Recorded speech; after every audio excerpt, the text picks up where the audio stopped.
So I mentioned in my last video about AI and what Tesla's teaching me. But what I failed to explain in that video was my transition from my Honda Pilot, which those of you who remember, I had a long story about how I got that car. And when I drove off the lot, it had 9 miles, I think like 9 to 7 miles on it, something crazy. And I had to bring it back within a day or so. But I think I got it like late Sunday, and I had to bring it back on a Monday because the transmission died on a brand new car. And that turned into an ordeal. I posted quite a bit around the time it happened. This was like 2 years ago. This has been 2024, around this time. And finally, they folded and said, hey, we can't fix this. And they gave me another Pilot, which was a brand new Pilot as well.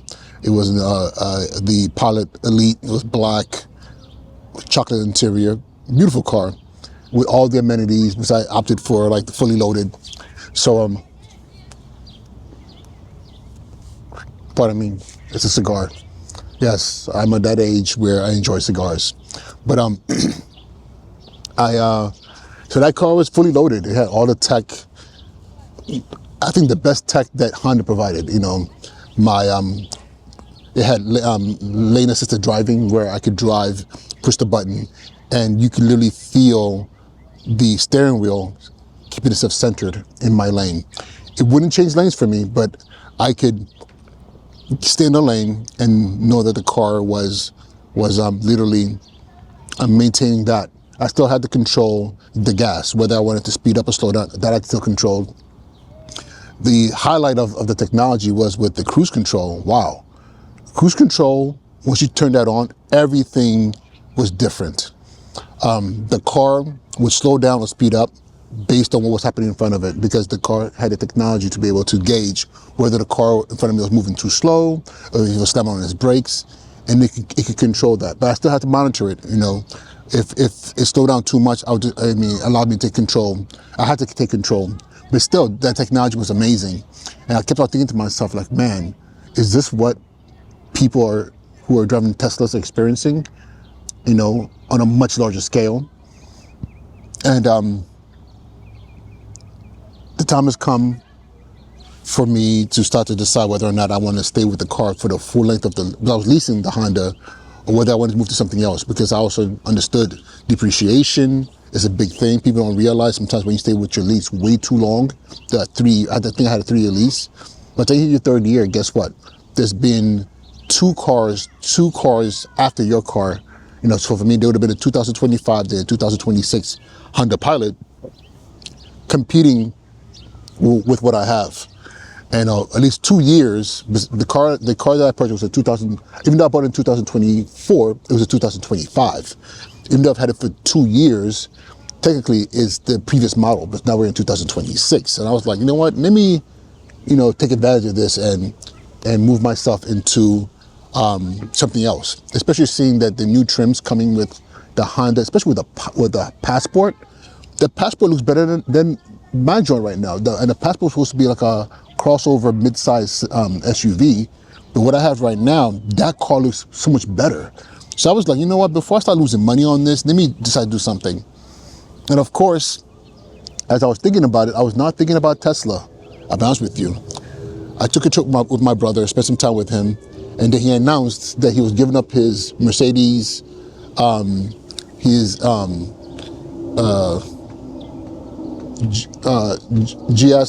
what is it? The GLE. I had a GS. His GLE truck. He was just like gas and this other stuff. He was like, you know, he wanted to go electric. And I was like, huh. So we started talking about it. And then he sent me his referral link. He was like, here's my referral link. You know, at least go to the app and look what's there. Man, this is when I realized I do have OCD. Obsessive compulsive disorder. Because when I get into something, I go in a deep dive for days and weeks and months. So I went to do a deep dive, looking up the Tesla, and even though I was familiar with it, but I wasn't that familiar. Not as familiar as I thought. And for somebody who's really into technology, into AI, into You know, I believe I want to call myself an evangelist for AI in education, and really speaking about how if we don't engage in it as a people, and I'm talking about black and brown people, you know, in our communities and education, we're going to get left behind again. And I've been talking about AI in that capacity, Perplexity, ChatGPT, Grok, all these platforms. I mean, if you're watching the news, Anthropic, you know, the fight that they're going through with the government and contracts, and it's insane because again, we're talking about software that mimics the human experience, you know, and whether it's, you know, it's just on a platform that we communicate with, or whether it's implanted into robots and other technologies. This is something that I really believe that we cannot fear. We need to understand and participate in this revolution that's happening. So of course, talking about cars now, here I am, and I'm listening to my brother, and he tells me that he's about to go to Kansas City. He lives in Wichita, to pick up his Tesla, and he's going to drive back 3 hours, give or take, from Kansas City to Wichita. And when he does it, he tells me, I did it, and I used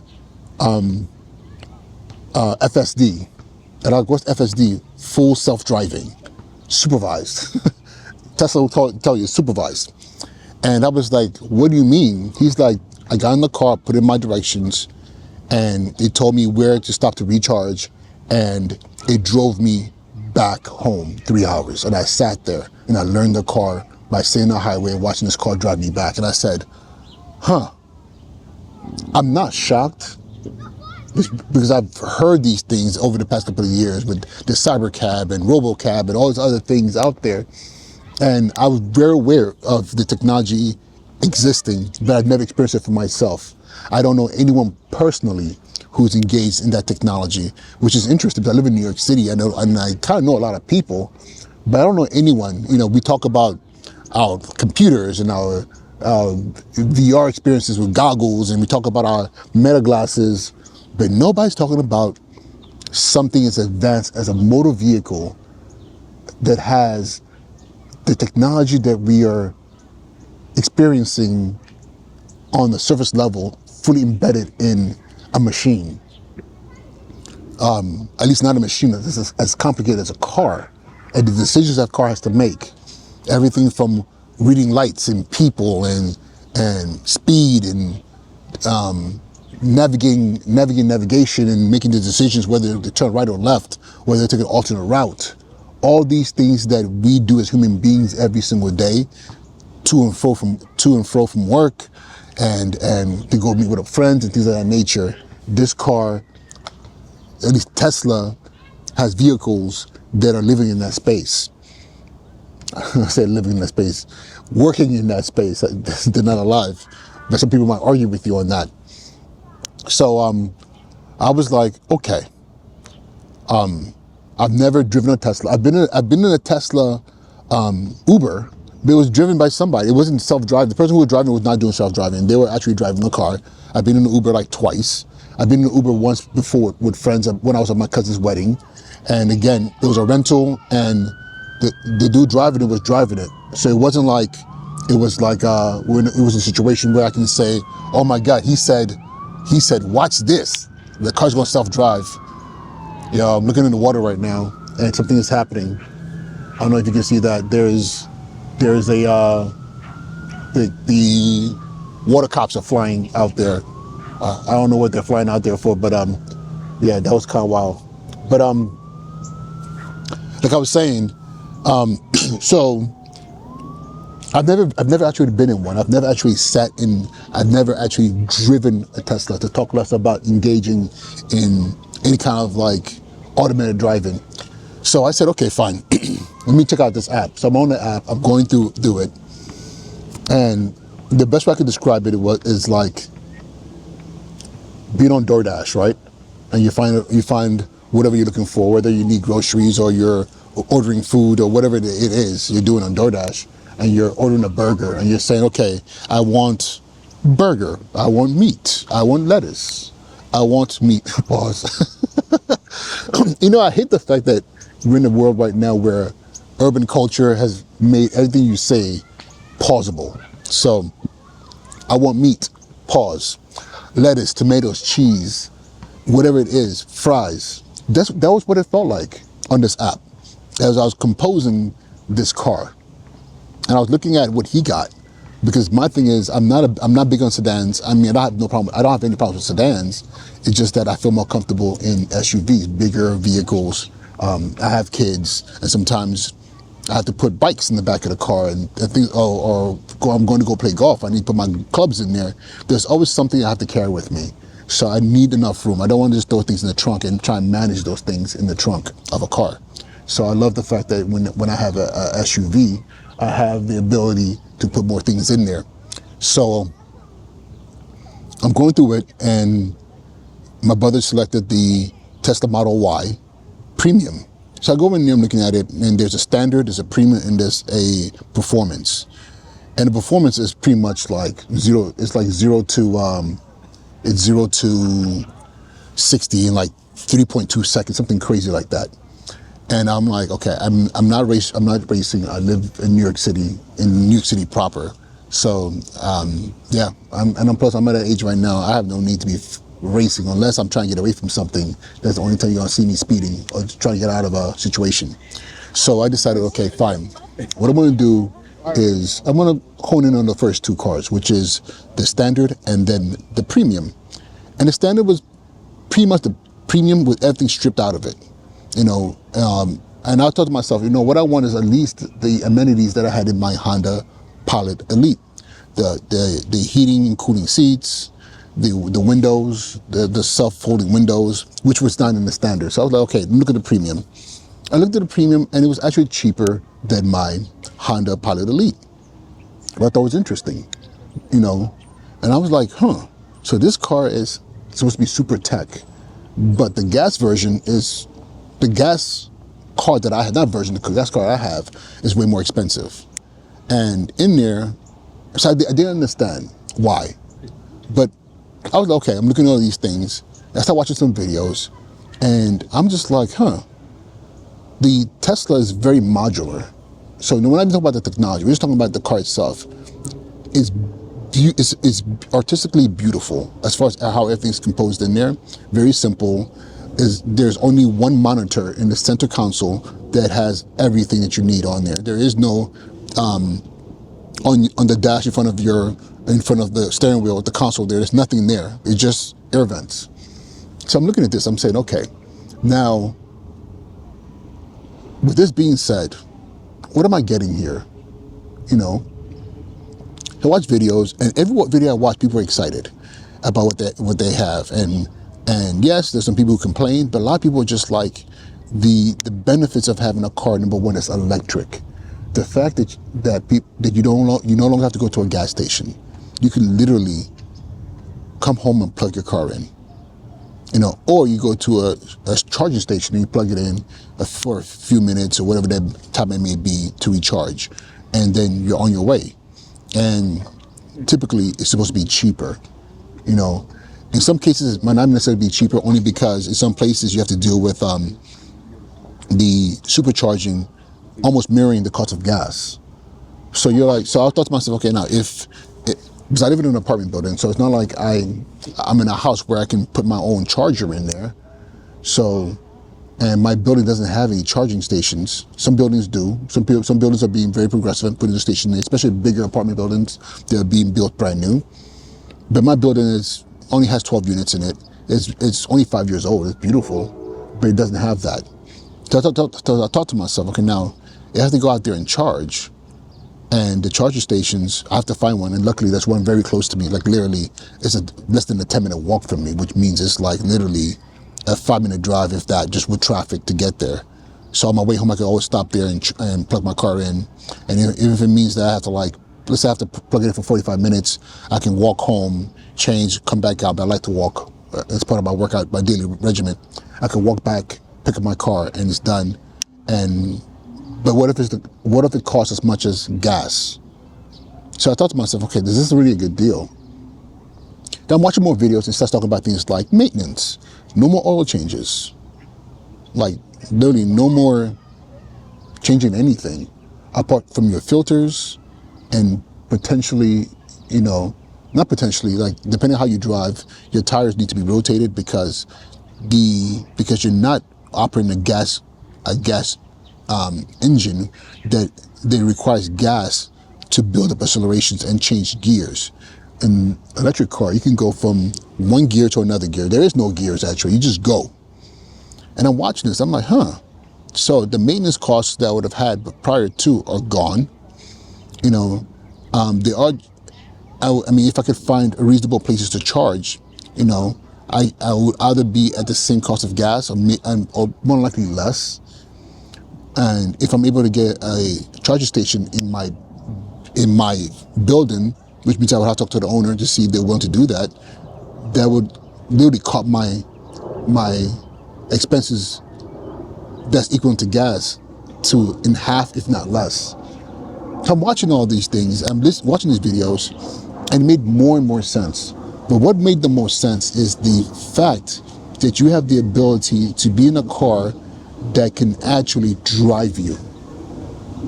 I still haven't experienced it, but I sat there watching these videos, and I won't lie to you, I had this immense feeling of FOMO, the feeling of missing out.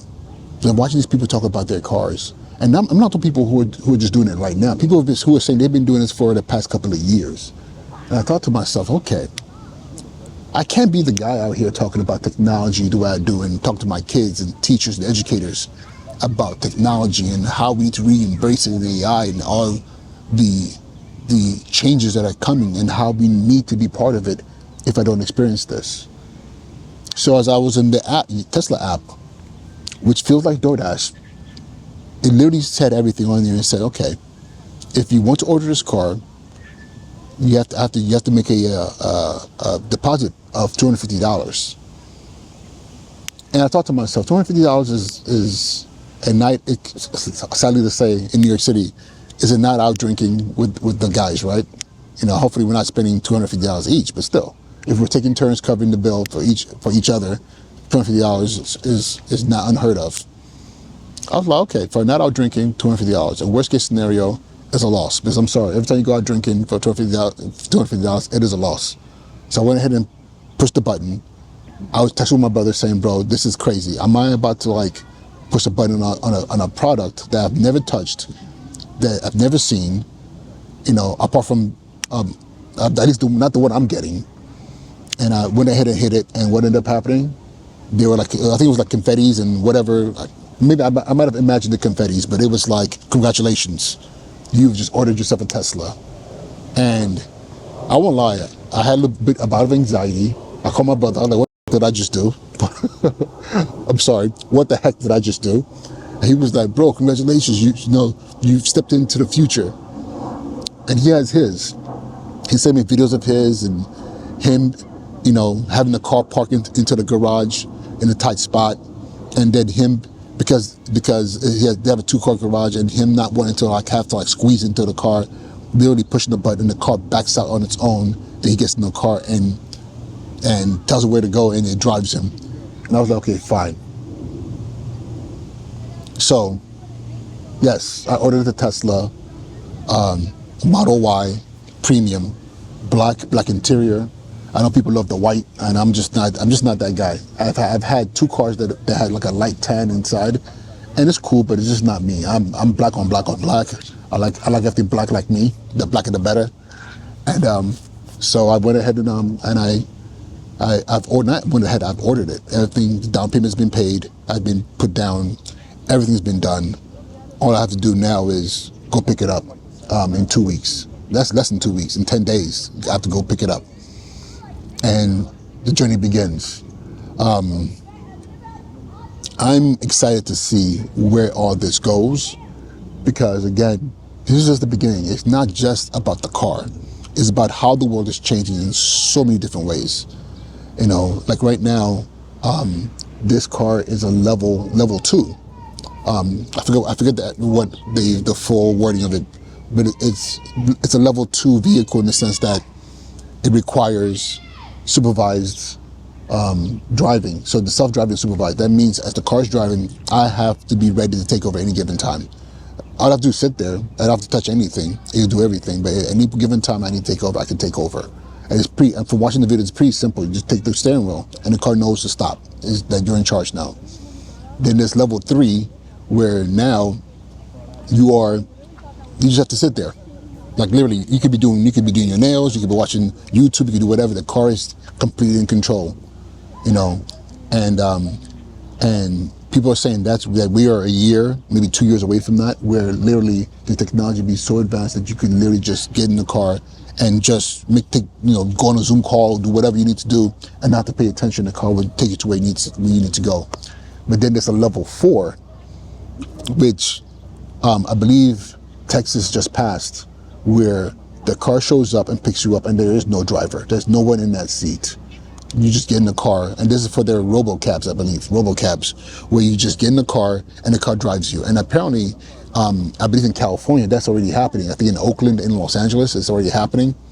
And then you have the future, which is going to be like the Cybertruck that was kind of like showed, I think last year, the year before, where there is no pedals, there is no steering wheel. It's just a vehicle that comes. And it's 100% automated. Literally, it's so advanced that no human intervention is needed. Again, this is where we're going, and I want to understand this fully. And I plan, as the days get closer, to create content about this technology and how it connects to what we're doing in our schools, and how we should be educating our children, or what we should be preparing them for. But not only that, I plan to create content in the car. I plan to make this because, again, with all the technology in this thing, I plan to make this my secondary studio, a space where I can actually engage in really creating content and teaching and learning and sharing with others and presenting other people in this space to talk about how we as people of color and everyone should be fully engaged in this, to really understand this and stop being afraid. Fear is healthy, but fear to the point of avoidance is not. So so this is the beginning journey of me fully embracing technology in a way I've never done before, and I'm excited. All right, y'all. With that being said, this is Uche Njoku, Sneaker Principal. I want you to see what I'm seeing. This is the Long Island Sound right here, and it is beautiful. It's a beautiful day, and maybe in its own way, it's a new day. Very soon, I'll be coming to you with what I'm learning about my Tesla, but not only that, what I'm learning about other AI platforms and what this means for all of us. All right, y'all. Uche Njoku, Sneaker Principal. Till next time, be well.